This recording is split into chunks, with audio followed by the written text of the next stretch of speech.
नमस्कार पेंशनधारकों, देश के सभी पेंशनधारकों आपका हार्दिक शुभकामनाएं। दोस्तों, आज सुप्रीम कोर्ट से न्यू अपडेट निकलकर सामने आया। पेंशनधारकों को दे दिया सरकारी कर्मचारियों को सरकार ने बहुत ही बड़ा तोहफा। अगर आप एक पेंशनधारक है, अगर आप एक सरकारी कर्मचारी है, तो आप इस वीडियो को पूरा जरूर देखें। हम आपको रिटायरमेंट के बाद में 1 लाख रुपए प्रति माह की पेंशन में आपको कितना प्रतिशत का पेंशन मिलेगा, हम आपको पूरी संपूर्ण जानकारी देने वाले। आप इस वीडियो में पहली बार आए तो इस वीडियो को एक बार लाइक करें और हमारे यूट्यूब चैनल को एक बार सब्सक्राइब जरूर करें। हम आपको पेंशन के बारे में आज संपूर्ण जानकारी देने वाले हैं। चलो इस वीडियो करते हैं स्टार्ट। रिटायरमेंट की प्लानिंग कर रहे नेशनल स्कीम के अनुसार एनपीएस को सबसे बेस्ट ऑप्शन देने के लिए सरकार की तरफ से योजनाओं में कई सरकारी प्राइवेट नौकरी करने वाले सभी कर्मचारियों को रिटायरमेंट के बाद में 1 प्रति माह के लाख रुपए की पेंशन प्राप्त करने वाले सभी पेंशन धारकों का निवेश करने के लिए साथ साथ उसमें यह बताया कि जो मानव डिलीट करने के लिए, जिसके अनुसार जो बिजनेस दिल्ली रिटायरमेंट के बाद में पेंशन की लाइफ चाहते हैं तो किसी आपको अभी से प्लानिंग करनी होगी। जैसा कि हम आपसे जानते हैं कि रिटायरमेंट के दौरान ठीक ठाक खर्चा होते हैं। खर्चा को पूरा करने के लिए आपके पास इनकम कॉस्ट करने के अनुसार जरूरत होती है, जिसके अनुसार अगर आप बाद में अब तक रिटायरमेंट प्लानिंग नहीं की जाती है तो आपके लिए केंद्र सरकार की नेशनल पेंशन स्कीम को सबसे बेस्ट ऑप्शन है। इस स्कीम की मदद से कुछ खुशहाल रिटायरमेंट के बाद में कर्मचारी फंड में जुड़ सकते हैं। जिसके अनुसार यह बताया कि एनपीएस से मिलने वाली सब प्रति माह की पेंशन, मान लें कि किसी आपके 1 लाख रुपए की पेंशन को हम आपको बताए रखने की आपकी एनपीएस के कितना प्रतिशत निवेश होगा, जिसमें आप बात दीजिए, मान लीजिए आपकी 25 साल की, आपकी 35 साल की उम्र योजनाओं की अवधि पर मिलेगा, जिसमें कैलकुलेशन के लिए एसबीआई पेंशन फंड में एनपीएस में प्रति माह निवेश को 12,000 रुपए 35,000 रुपए कैलकुलेशन किया जाएगा, जिसमें 45,000 रुपए अनुमान करने के लिए आपको 10% मैचे पर कुल रकम 4.5 करोड़ रुपए की एनपीएस किया जाएगा, जिसमें 20 करोड़ से अधिक पेंशन धारक और 6% से लेकर 60 उम्र आयु के लिए 1.7 लाख पेंशन को पेंशन का संबोधन मिलेगा। जिसको एनपीएस के अनुसार यह बताया कि आपको 40% एनपीएस के साथ में जुड़ी पेंशन धारकों को आपको 45 से लेकर 50% की पेंशन में भीड़ में बढ़ोतरी, जो रिटायरमेंट हुए थे उसको न्यूनतम पेंशन 45% के हिसाब से दी जाएगी। जिसके अनुसार एनडीए के अनुसार यह बताया कि आपकी पेंशन जितनी ज्यादा होगी, जिसमें 40% एक्जून के अनुसार आवश्यकता निवेश करने के लिए टैक्स को सिलेक्ट करने के लिए आपको 50,000 रुपए तक टैक्स सिलेक्ट किया जाएगा।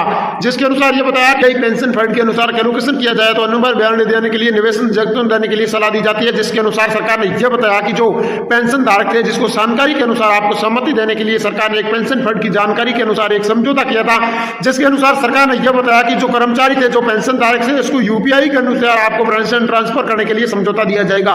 रिजर्व बैंक ऑफ इंडिया ने घोषणा करते हुए यह बताया कि यूनियन बैंक को जो पेंशन धारक है, जो कर्मचारी है, वो अपना मोबाइल से किसी भी अन्य पैसे निकालने हो तो अपने गूगल के माध्यम से अपने फोन के अंदर ही बड़ी खुशखबरी दी है एसबीआई सरकार ने, जिसमें यह बताया यूपीआई के माध्यम से अपने फोन के अंदर कोई लैपटॉप कंप्यूटर की आसान यूपीआई के माध्यम से अपने नंबर पर खाता नंबर कोड को स्कैन करने के लिए आपको यूपीआई के अनुसार आप अपना पूरे पैसे, संपूर्ण पैसे को अपने बाहर निकाल सकते हैं। जिसके अनुसार यह बताया किसी भी को आगे भेज सकते हैं। यूपीआई सरकार ने यह बताया कि 5 लाख तक ट्रांजेक्शन की छूट कर दी है। यूपीआई इस्तेमाल करने वाले सभी कर्मचारी राहत पारिश्रमिक निकाल रहे हैं। इस फंड के अनुसार आरबीआई की घोषणा देते हुए आपको यूपीआई 5 लाख का ट्रांजेक्शन करने के लिए समझौता दिया था। जिसके अनुसार सरकार ने यह बताया कि 5 लाख तक अपने एलोकेशन के अनुसार यूपीआई के माध्यम से अपने निकाल सकते हैं। उसमें आपको जो पेंशन धारक है उसी के लिए यह ऑफर दिया जाता है। जो पेंशन धारक और जो सरकारी कर्मचारी है उनको यह ऑफर देते हुए सरकार ने बताया कि आप 5 लाख तक आप एक माह के अंदर आप 5 लाख का ट्रांसफर कर सकते हैं। जिसके अनुसार जो 2023 व 24 में जीआईडी के अनुसार आपको माध्यम से 6.6 करोड़ के अनुसार समझौता दिया था। जिसके अनुसार सरकार ने यह बताया कि इस पेंशन का लाभ जो 6,665 करोड़ पेंशन धारक इस पेंशन का लाभ लेंगे। जिसके अनुसार सरकार ने यह बताया कि जो भी कर्मचारी है, जो भी पेंशन धारक है, समस्याओं का किसी भी समस्या का आप समाधान किया जाएगा। जिसके अनुसार मोदी सरकार ने आपको भरोसा दिलाते हुए यह बताया कि जो कर्मचारी है, जो आरबीआई बैंक के अधिकारी है, उसको साथ में जोड़कर एनपीएस की ओल्ड पेंशन स्कीम को लॉन्च करने के लिए सरकार ने एक फॉर्मूले के साथ एक सहमति जताई थी। केंद्र सरकार और राज्य सरकार के कर्मचारियों को पुरानी पेंशन और ओल्ड पेंशन की मांग तेजी से चल रही थी। कुछ ही दिनों से वेट करने के लिए जो पेंशन धारक थे, जो कर्मचारी थे, वो पुरानी पेंशन और पेंशन को 75+ डीए के अनुसार कर्मचारियों को कई दिनों से मांग कर रहे हैं। जिसे बताया कि झारखंड, हिमाचल प्रदेश, पंजाब, छत्तीसगढ़ और राजस्थान में पुरानी पेंशन को वापस ओपीएस को बहाल करने के लिए सरकार मेहनत कर रही है। जिसके अनुसार सरकार ने यह बताया, हालांकि केंद्र में पुरानी पेंशन योजना अपना रूप स्पष्ट कर दिया है। मंत्रालय के सूत्रों की बात माने तो सरकारी पुरानी पेंशन को ओपीएस में लौटाने की योजना की थी। इस फैसले को राज्य में ओपीएस को सूत्रों के मुताबिक माने तो सरकार के न्यूनतम पेंशन के अनुसार सरकार ने समझौते के साथ आपको जानकारी दी है। जिसके अनुसार मोदी सरकार ने यह बताया कि पेंशन धारकों आपको नई पेंशन को लॉन्च करने के लिए सरकार दिन भर मेहनत कर रही है। वह कुछ ही दिनों के अंदर बैठी हुई पेंशन आपको पेंशन के एक अपडेट आप दिखाने के लिए तैयार बैठे। वित्त मंत्री ने कहा कि सचिव के नेतृत्व में बनाई गई समिति को पेंशन समीक्षाओं की करेगी, जिसमें सरकार ने सहमति देने के लिए कमेटी को न्यूनतम रिटायरमेंट की सरकार ने फैसले को असर राज्य को ओपीएस फैसले पर पड़ेगा। हालांकि न्यूनतम पेंशन स्कीम के तहत गारंटी के अनुसार रिटायरमेंट न्यू पेंशन स्कीम को लॉन्च करने करने के लिए 40 से लेकर 45 2004 से प्रभावी वाजपेयी के अनुसार कहा कि आपको पुरानी पेंशन को ओपीएस खत्म कर दिया जाएगा।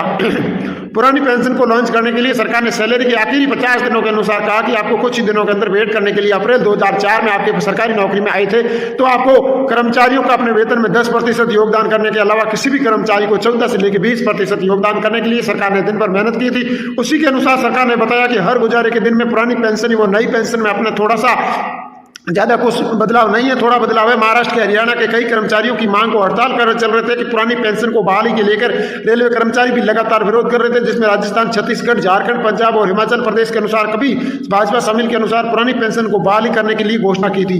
उधर आरबीआई ने कहा कि पुरानी पेंशन स्कीम से राज्य में वित्त बोझ पड़ेगा, जिसके अनुसार केंद्रीय कर्मचारी और सभी 2022 व 23 के बजट के माध्यम के जरिए के रिपोर्ट में बाद में जिसमें कहा कि पुरानी पेंशन को वापस पुनर्जीवन करने के लिए आपको आने वाले वर्षों में घोषित देनदारी करनी पड़ेगी, जिसमें आरबीआई ने पुरानी पेंशन स्कीम को बदलाव देने की संभावना दी थी।